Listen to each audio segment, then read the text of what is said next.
দেখে তো বাকি হলগুলোর অবস্থা খারাপ হয়ে যাইব।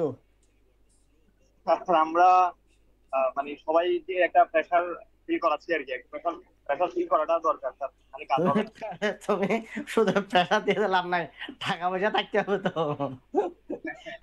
টাকা পয়সা ছাড়া প্রেশার দিয়ে তো কি হইব?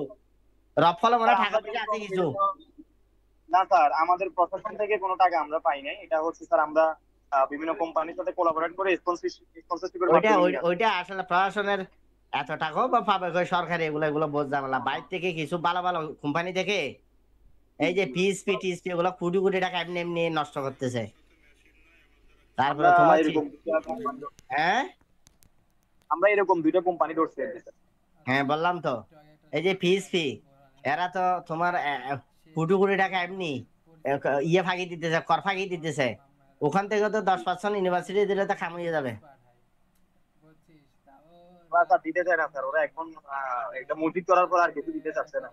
হ্যাঁ ওরা এখন আর অত বেশি দিতে চাচ্ছে না, আমরা ওদের সাথে একবার কন্ট্যাক্ট করছি, ওরা অত হ্যাঁ ইন্টারেস্টেড না আর কি। এখন এখন চিটাগাঙ্গের কোম্পানি তোমার ইয়ে করতেছে রেসপন্স ক্যারিয়াস। হ্যাঁ হ্যাঁ কেডিএস, ঠিক আছে। হ্যাঁ ক্যারিয়াস, এটা এটা করো বাইরে থেকে এনে। এটাই আচ্ছা। আমার একটা জিনিস বলো, মোবাইলে যে ওয়ান টাইম পাসওয়ার্ড আসে,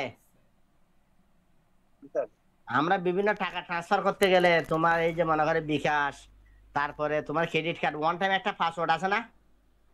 স্যার এটা সিগনিফিকেন্সটা বলো তো আসলে। এই যে আমরা কিছুক্ষণ আগে যে জিএসএম অথেন্টিকে পড়ছি, এই রেসপেক্টে সিগনিফিকেন্সটা বলো তো, কাজ কিভাবে করে আসলে এটা। স্যার আমি হচ্ছে স্যার বাসে ছিলাম স্যার, আমি তো অতটা সাথে বলতে স্যার, আমি অতটা মনোযোগ দিতে পারি না স্যার, বাসে আছে তো স্যার। না এটার মনোযোগ দেওয়ার দরকার নেই, এমনি মোবাইলে যে একটা ওয়ান টাইম পাসওয়ার্ড আছে আমরা ট্রানজাকশন করলে, এই ওয়ান টাইম পাসওয়ার্ডটা সিগনিফিকেন্সটা কি আসলে, এটা দিয়ে কিভাবে সিকিউরিটিটা মেজার করি আমরা, এটা বলতে পারলে হবে। স্যার এটা হচ্ছে যে স্যার ওই যে আমাদের বিকাশ বা নগদ বিকাশের পরে যেটা ওয়ান টাইম একটা পাসওয়ার্ড আছে, ওইটাই তো হ্যাঁ, ওইটার ওটিপি আর কথা কি। বলতেছি। ওইটার ওইটার সিকিউরিটি রেসপেক্টে হ্যাঁ কিভাবে সিকিউর বলে আমরা মনে করি। এটা স্যার সিকিউর হচ্ছে স্যার এখানে, মানে এটা ভেরিফিকেশন করা হয় আর কি, যে মানে ইউজার আর হচ্ছে যে কি বলবো, ব্যবহারকারীর যে পরিচয়টা, এটা হুম। ক্রস চেক করে দেখা হয় আর কি, যে ঠিক আছে কিনা, দেন ভেরিফিকেশনের মাধ্যমে এটাই করা হয়। অর্থাৎ নিরাপত্তাটা, সিকিউরিটি মেনটেন করার জন্য আর কি স্যার। এটাকে 34, এটাকে মেহের, মেহের নাকি Mihir? Sir 34 sir Meher sir. Meher, আর একটু ক্লিয়ারলি বলো তো। ও কাছাকাছি বলছো, আর একটু ক্লিয়ারলি বলো। এই যে অথেন্টিকেশনে জিএসএম পড়তেছি, জি স্যার। সাথে আমরা যে ওয়ান টাইম পাসওয়ার্ড পাচ্ছি মোবাইল থেকে ট্রানজাকশন করলেই, এইটার মানে সিগনিফিকেন্সটা কি ওয়ান টাইম পাসওয়ার্ডের? স্যার এটা হচ্ছে যে মানে সিকিউরিটিটা স্যার এনশিওর করতে। কিভাবে সেটা বলো না, কিভাবে এনশিওর করো। স্যার এটা হচ্ছে যে প্রত্যেকের জন্য স্যার এটা ইউনিক থাকে। হ্যাঁ একটু ক্লিয়ারলি বলো, একটু ক্লিয়ারলি বলো। উম,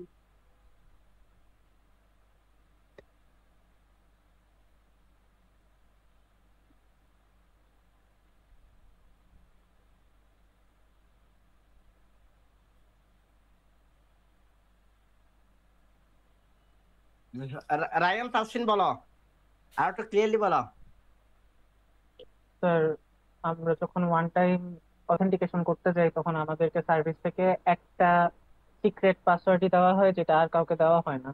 তো হুম। ওই পাসওয়ার্ডটা যখন আমরা এন্টার করি এই এবং এটা সিক্রেট একবারই, পাসওয়ার্ডটা, এই সিক্রেট পাসওয়ার্ডটা কে জেনারেট করে? স্যার যে সার্ভিসে আমরা অথেন্টিকেট করার চেষ্টা করতেছি ওরা জেনারেট করে দেয়, ওদের এই যে অথ যেমন নাকি, সার্ভিসটা এই থাকে। যেমন নাকি এখানে মোবাইল এখানে নেটওয়ার্ক, স্যার যে অথ সার্ভিসটা আছে স্যার, মানে উপরে মোবাইল এসি নেটওয়ার্ক, যেটা আছে, মানে এটাই। এসি এই জেনারেট জি করে, স্যার, মেসেজটা ও জেনারেট করে, ঠিক জেনারেট আছে। করে আমাকে দেয়। জি স্যার। হ্যাঁ এই এটা জেনারেট যখন করছে। আমি আবার রিটার্ন করি, রিটার্ন করার হ্যাঁ পরে এই সিট থেকেই আবার হচ্ছে যার কাছে আমি রিকোয়েস্ট করতেছি রেজিস্টার করার জন্য, সেই সিট থেকেই আবার সেম পাসওয়ার্ডের আরেকটা কপি পাই। সে এই দুইটা দেখো কপি এই ম্যাচ করে দেখে।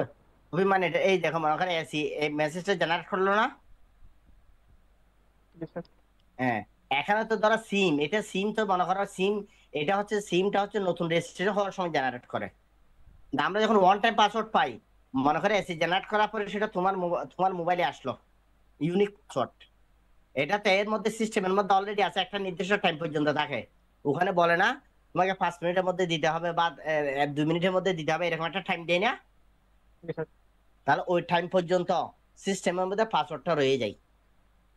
এরপরে আমরা ট্রানজাকশনের পরে পাসওয়ার্ডটা দিই ওখানে করসপন্ডিং, যেখানে কি চাই কিতে পাসওয়ার্ডটা দিলাম।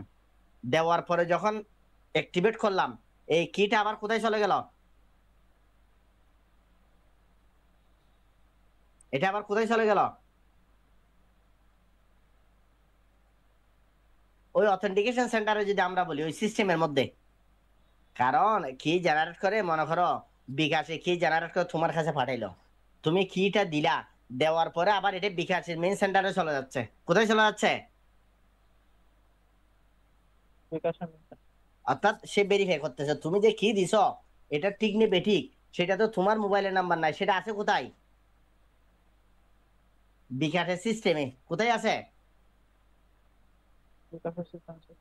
সিস্টেমে আছে। কারণ তোমার কাছে যে কি আসছে না মেসেজ আসছে, তাহলে তুমি করসপন্ডিং জায়গায় কিটা দাও।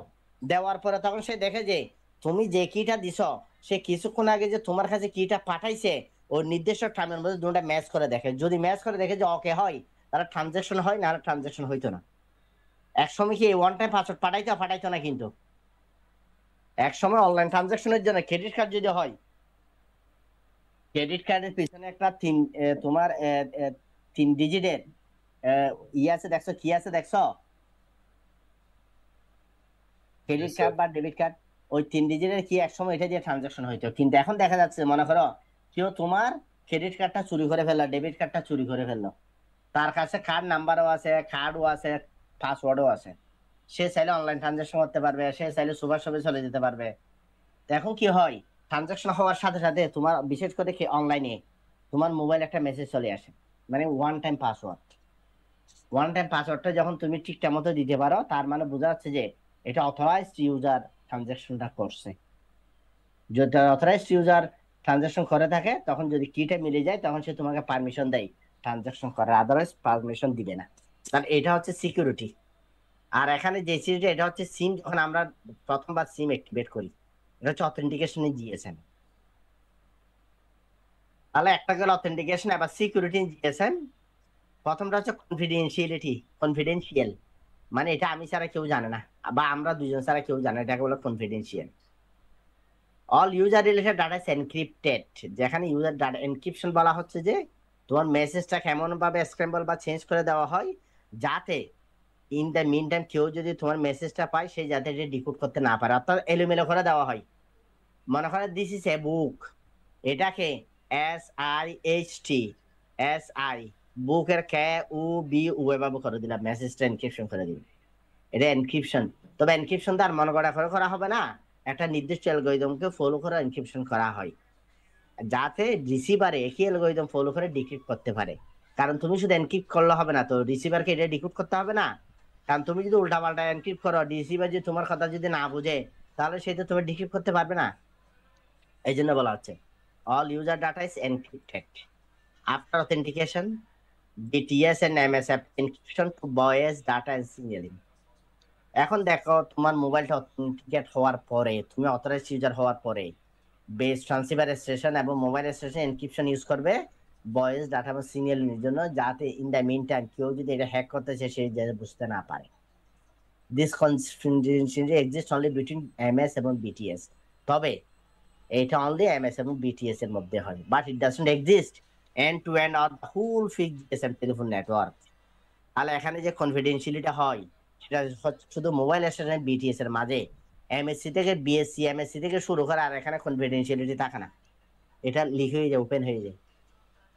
অর্থাৎ যদি আমরা সহজ কথা বলি, তোমার টাওয়ার এবং মোবাইল স্টেশন এর মাঝে তোমার সিকিউরিটিটা থাকে, এনক্রিপশন ডিক্রিপশনটা থাকে। এখন BSC যদি বলি, তারপর যদি বলি আমরা মোবাইল সুইচিং সেন্টার, ওখানে গিয়ে আর সিকিউরিটিটা থাকে না, মানে কনফিডেন্সিয়ালিটিটা থাকে না, এনক্রিপশনটা থাকে না।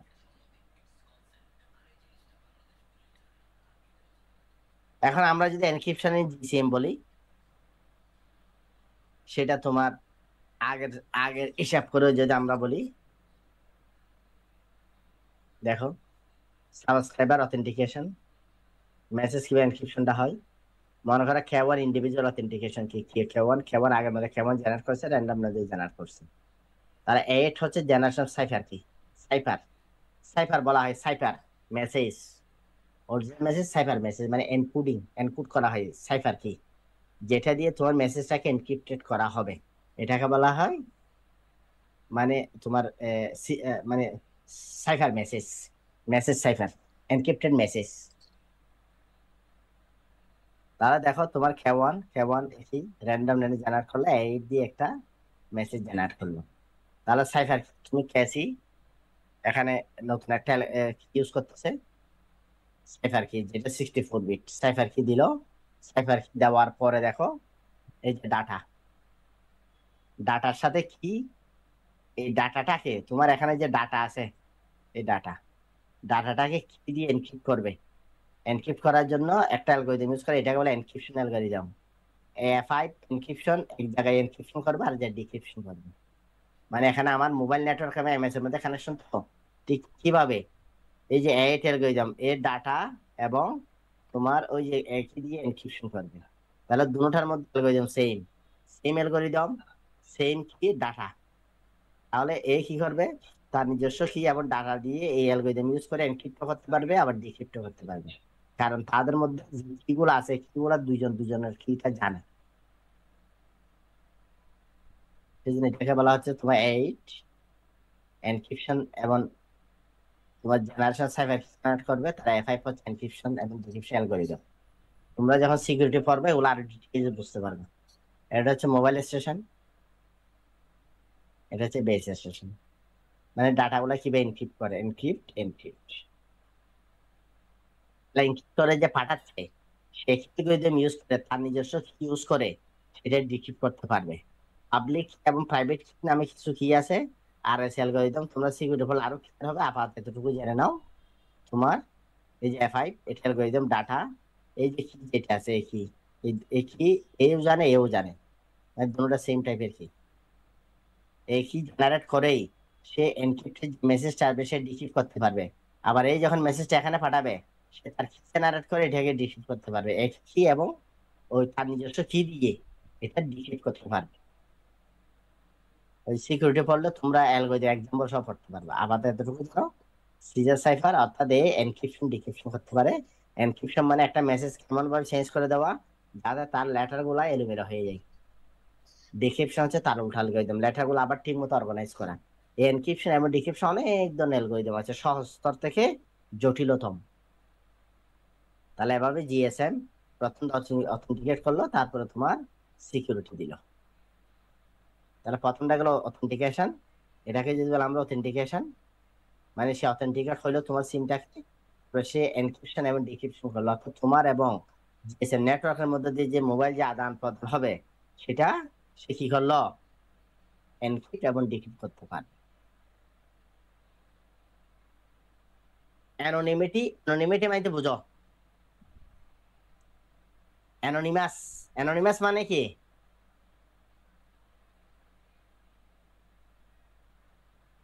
আর কেউ জানবে না কে কি করছে। কেউ কি অ্যানোনিমাস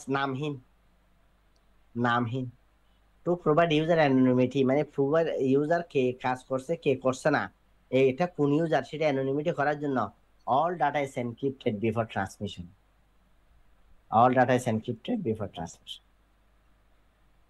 মানে ট্রান্সমিশনের আগে সকল প্রকার ডাটা এনক্রিপশন করা হয় যাতে এটা কে পাঠিয়েছে এটা বুঝতে না পারে।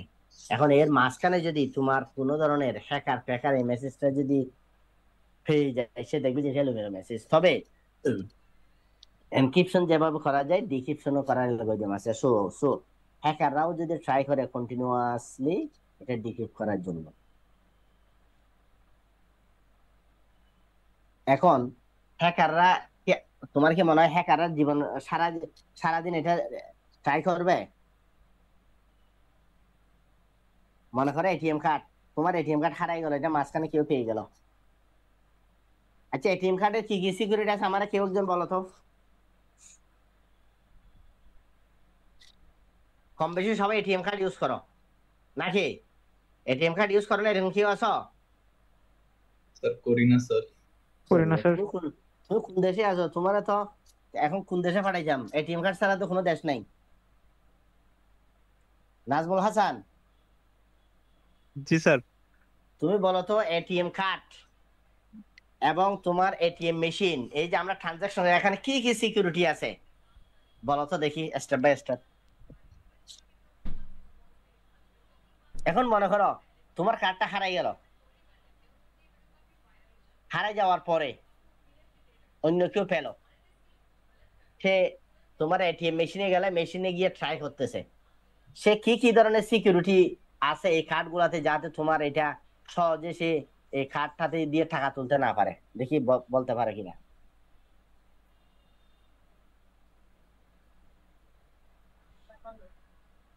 স্যার বলো। এক নম্বর, স্যার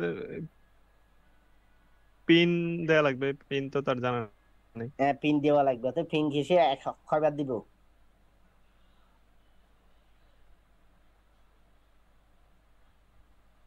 পিন ঘিসে সকাল থেকে সন্ধ্যা পর্যন্ত দিতে থাকবো? না স্যার, এটা তো একটা লিমিটেশন আছে। মানে লিমিটেশনটা কি সেটা আমি জানতে চাচ্ছি। লিমিটেশন কয়বার? 3 বার বা 5 বার আমি ট্রাই করে দেখিনি তো স্যার, সর্বোচ্চ তুমি কতবার ট্রাই করে দেব। দেখেন, এগুলা ওদের ম্যানুয়ালে আছে। হাই রে সিএসির পোলাপাইন, তোমাদের যে কি যে হবে এই যুগে। 3 বার নরমালি 3 বার, 3 বারের যদি বেশি ট্রাই করে এটা কি হয়ে যাবে? লক হয়ে যাবে। লক হয়ে যাবে। 3 বারের বেশি ট্রাই করলে 1 নম্বর গেল। তারপর 2 নম্বর কি? আর কি কি সিকিউরিটি আছে? দারোয়ান থাকে বাইরে।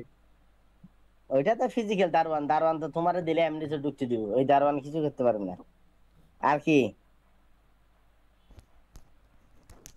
এখন এমন হয়ে গেল তুমি মেশিনে কার্ডটা রেখে দ্রুত চলে আসছো, মনে নাই, তখন কি হবে? মনে করে মেশিনে কার্ডটা দিছো, টাকাটা নিয়ে চলে আসছো, কার্ডটা নিতে মনে নাই, তখন কি হবে?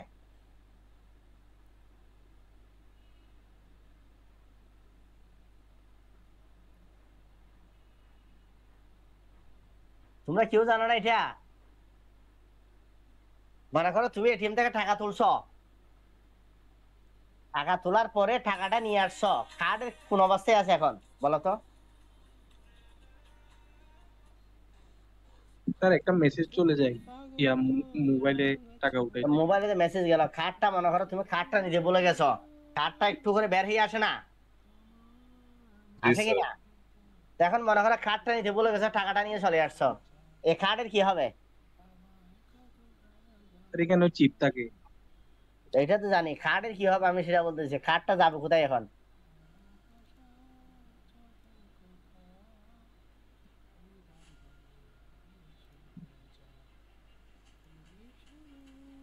কার্ডটা অল্প একটু বের হইয়ে তোমার কি মনে হয় এই অবস্থায় থাকবে কার্ডটা সব সময়? না স্যার, তো কি হবে? বের করে দিবে। কারে বের করে দিবে? মেশিন থেকে বাইরে চলে আসবে? তার মেশিনের ভিতরে রয়ে যাবে। মেশিনের মার কি আটকানো অবস্থায় নাকি কি অবস্থায়? হয়তো মেশিনের ভেতরে ঢুকে যাবে, পরে দিয়ে কেউ কালেক্ট করবে।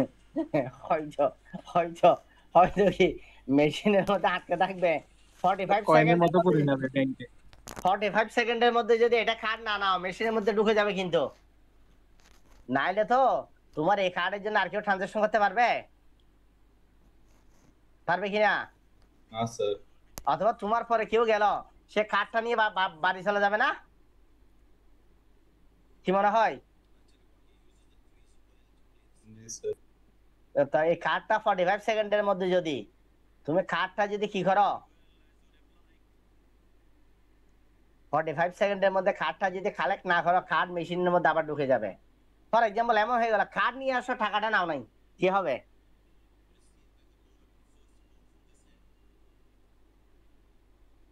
হ্যাঁ, একই প্রসেস। 45 সেকেন্ডের মধ্যে যদি টাকা কালেক্ট না করো, টাকাটা কিন্তু আবার মেশিনের মধ্যে ভিতরে ঢুকে যাবে, নাহলে তো পরবর্তীতে কেউ গেলে তোমার ওই টাকাটা কালেক্ট করে ফেলবে। এগুলো অনলাইনে একটা পড়ালেখা করিও। তার টাকাগুলা কি ওই ট্রানজেকশন থেকে কাটি ফেলবে? ট্রানজাকশন থেকে কাটবে, কিন্তু তোমার ইয়ে যখন হবে টাকা, তুমি যখন ক্লেম করবে পরবর্তীতে, কি ওদের কাছে তো হিসাব আছে, মেশিনে কয় টাকা দিছে, কয় টাকা তোমার মানে সাবস্ক্রাইবাররা তুলে ফেলছে। তুমি যখন ওদের কতগুলো স্লিপ আছে মানে কি করার জন্য, রিসিভ দেয় শেষে হ্যাঁ আবার ও- অপশন আছে। ওদের মানে করার অপশন আছে, মানে আপিল করার। তুমি যখন আপিল করবা, যে এমন হয়ে গেছে না অনেক সময় টাকা কেটে ফেলে কিন্তু তুমি টাকা পাও না, এরকম হয়েছে না অনেক সময়? তোমরা হয়তো ফেস করো না, এমনও হয়েছে তুমি ট্রানজাকশন করছো, টাকা কিন্তু এটিএম থেকে পাও না, কিন্তু টাকা তুলে ফেলছে, মানে ওখান থেকে হয়ে গেছে আর কি, কাটা গেছে কিন্তু তুমি টাকা এটিএম এ তোমাকে দেয় নাই। সেক্ষেত্রে ওদের কাছে হিসাব আছে কত টাকা এটিএম এর মেশিনের মধ্যে দিছে, কত টাকা ট্রানজাকশন হয়েছে, এটা তখন হিসাব মিলাই তুমি যখন অ্যাপ্লাই করবা, তখন তারা দেখবে যে এই দিনে এতটা থেকে এত টাকা ছিল, এত টাকা ট্রানজাকশনে বাকি এত টাকা রয়ে গেছে, তার মানে তোমাকে টাকা দেওয়া হয় নাই, তখন তোমার টাকাটা রিটার্ন হয়। এরকম আমি কয়েকবার ফেস করছি ডাচ বাংলায়, এটা রিটার্ন দেয়, মানে ওদের কাছে যে হিসাব আছে। সো এটা গুলো হচ্ছে এলটিএম এর মাল্টিপল সিকিউরিটি। প্রথম হচ্ছে 3 বার পাঁচকে 3 বার ভুল হলে এটা লক হয়ে যাবে।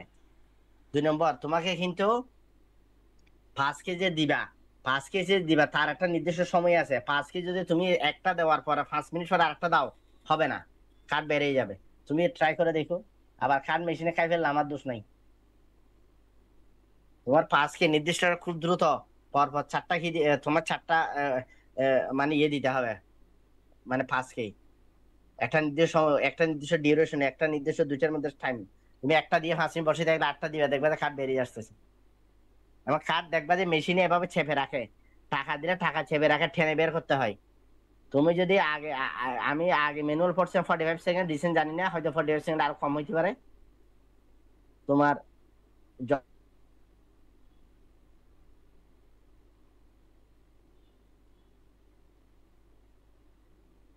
তুমি একটা নির্দিষ্ট টাইম পর যদি টাকা না তুলো, মেশিনে টাকা নিয়ে ফেলবে। পরবর্তীতে তুমি যদি ক্লেম করো, তখন হয়তো সেটা অ্যাডজাস্টমেন্ট করা খুঁজবে। স্কুল আছে মাল্টিপল সিকিউরিটি, এখন সিঙ্গেল সিকিউরিটি না, কারণ এটা মানুষের হ্যাবিট, মানুষ বলে যেতে পারে, এটা স্বাভাবিক বিষয়।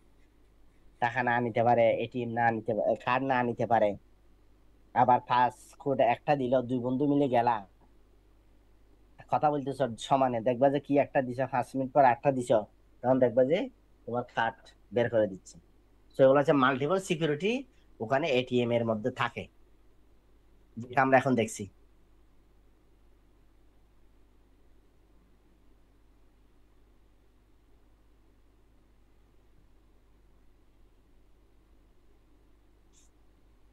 Then বলা হচ্ছে instead GSM transmits a temporary identifier which is newly assigned by the dealer after its location update.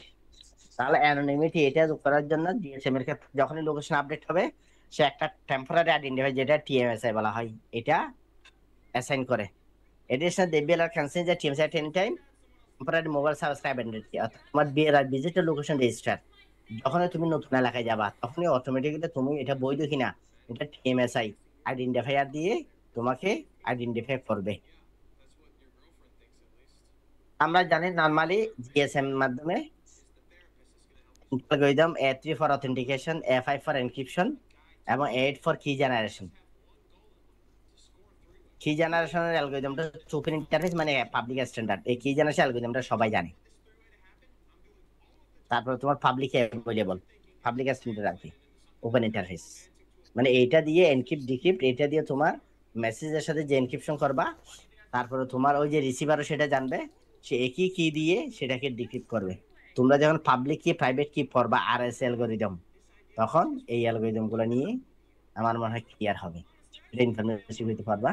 আর আমাদের জিএসএম এর আমাদের একটা এই সিলারের একটা পিডিএফ দিছিলাম, মোবাইল কমিউনিকেশনের।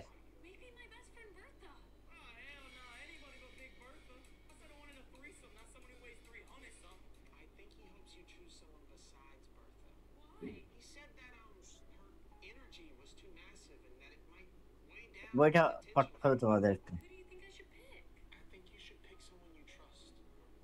মোবাইল কমিউনিকেশনের দেওয়া হয়নি, লাস্ট যেটা দেওয়া হয়েছে ওটা হচ্ছে যে ওই সেল সাইজ, তারপর হ্যান্ড অফ রিজন, এগুলা নিয়ে পুরো চ্যানেল রেফারেন্স এগুলো।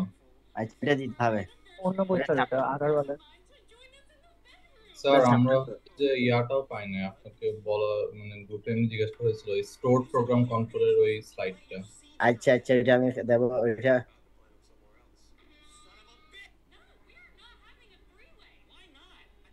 এটা দিতে হবে।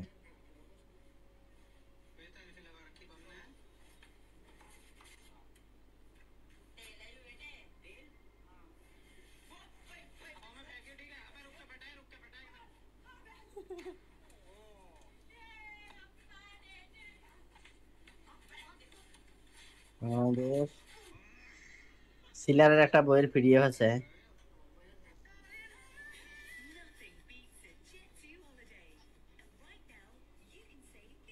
সিলারের বইটা ওই চ্যাপ্টার 4টা 12 মতো পড়তে হবে সবার। এখানে মোটামুটি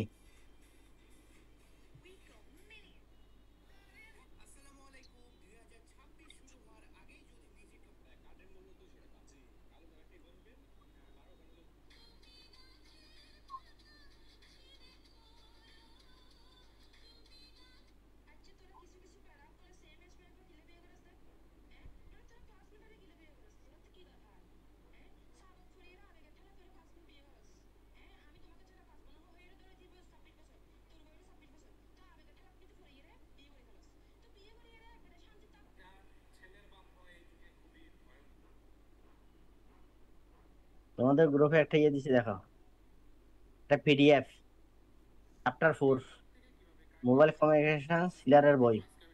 এখানে মোটামুটি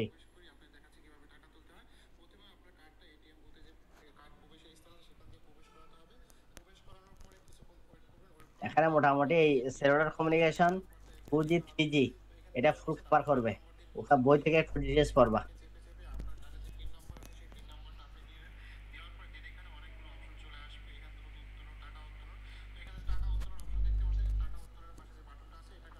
তাহলে আমাদের সেকেন্ড জেনারেশন মোবাইল কমিউনিকেশন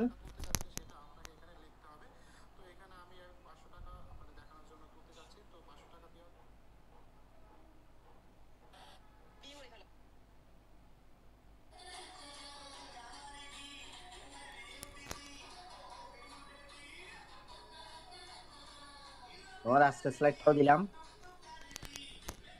বাবা তারপরে হচ্ছে স্টোর প্রোগ্রাম কন্ট্রোল, এটা মনে হয় আরেকটা ল্যাপটপে আছে, ওটা দেবো। আইএসডিএন, তারপরে এগুলা দিছি আইএসডিএন, ওগুলা তো পড়াইছিলাম মানে একসাথে। আইএসডিএন পিএসটিএন দেওয়া হয়েছে তোমাদের, পিএসটিএন এবং আইএসডিএন দেওয়া হয়েছে না? তার দেখতে হবে। দেওয়া হয়েছে আমি যতটুকু জানি। আচ্ছা এসপিসি, এটা মনে হয় আরেকটা ল্যাপটপ আছে, এটা আমি দিয়ে দেবো, একটু মনে রাখো। এসপিসি এখানে ডিটেলস নাই মনে হয়।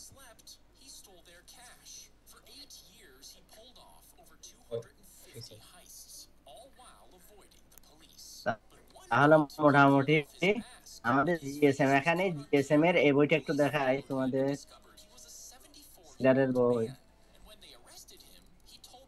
চ্যাপ্টার 4, এখানে ডিটেলস আছে, এখান থেকে একটু ডিটেলস পড়বা, যাতে পরীক্ষার প্রশ্ন কনসেপচুয়াল আসছে, যাতে বুঝতে পারো। খালি গদ বাঁধা পড়লে আসলে হবে না, এটা আমি আগেই বলছি। তোমার একটু ভালো মতো ডিটেলস পড়তে হবে। এই দেখো,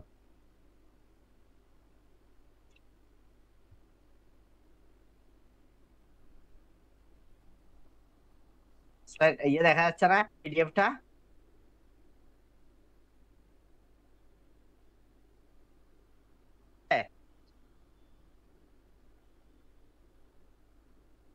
স্যার এই পিডিএফ, এটা এই চ্যাপ্টারটা টেলিকমিউনিকেশন সিস্টেম। এখানে একটু ডিটেলস আমি যেগুলো বলছি ওগুলো এখানে ডিটেলস আছে আর কি। Chapter 4 GSM, GSM mobile service যেগুলো বলা হয়েছে, যে তোমার বিআরআর এন্ড টেলি সার্ভিস, তারপরে তোমার এই যে cellular GSM cellular architecture, radio subsystem, এখানে একটু ডিটেলস বর্ণনা করছে আর ওই যে বিএসএস বিটিএস এগুলো সব ডিটেলস আলোচনা করছে। মোবাইল স্টেশন, কোনটার কাজ না কাজ, ফাংশনালিটি, এখানে একটু ডিটেলস আলোচনা, ওখানে আমি সামারি করে দিছি। এটা করবা, আর স্লাইডের সামারি গুলো অতটুকু লিখলে হবে। বিএলআর অপারেটিং সাবসিস্টেম, মনে হয় পরীক্ষা আসতে পারে অপারেটিং সিস্টেম ওয়ার্কিং প্রিন্সিপাল লিখো, অথবা রেডিও সাবসিস্টেম ওয়ার্কিং প্রিন্সিপাল লিখো, যা লিখতে পারো। রেডিও ইন্টারফেস এটা দরকার নাই, এই ফিগারটা ওখানে যতটুকু পড়াইছে ততটুকু, মানে ওই রিলেটেড টপিক গুলো দেখবা আর কি।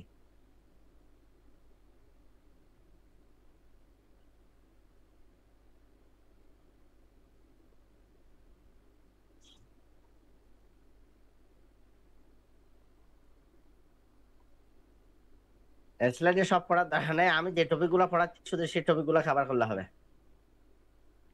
হ্যান্ড ওভার এর এই ফিগারটা না দিয়ে, এই ফিগারটা না দিয়ে প্রথমে একটা ফিগার দিছিলাম, ওইটা ক্লিয়ার করে পড়বা। সিকিউরিটি, তারপর আমরা জিপিআর এর জিএসএম এর কিছু আপডেট ভার্সন আছে 2.5G 2.7G, ওগুলো পড়বো। ঠিক আছে, তাহলে আজকে এতটুকু। পরীক্ষাতে বেশি দিন নাই, ভালো মতো পড়ো। ঠিক আছে, best of luck. Thank you.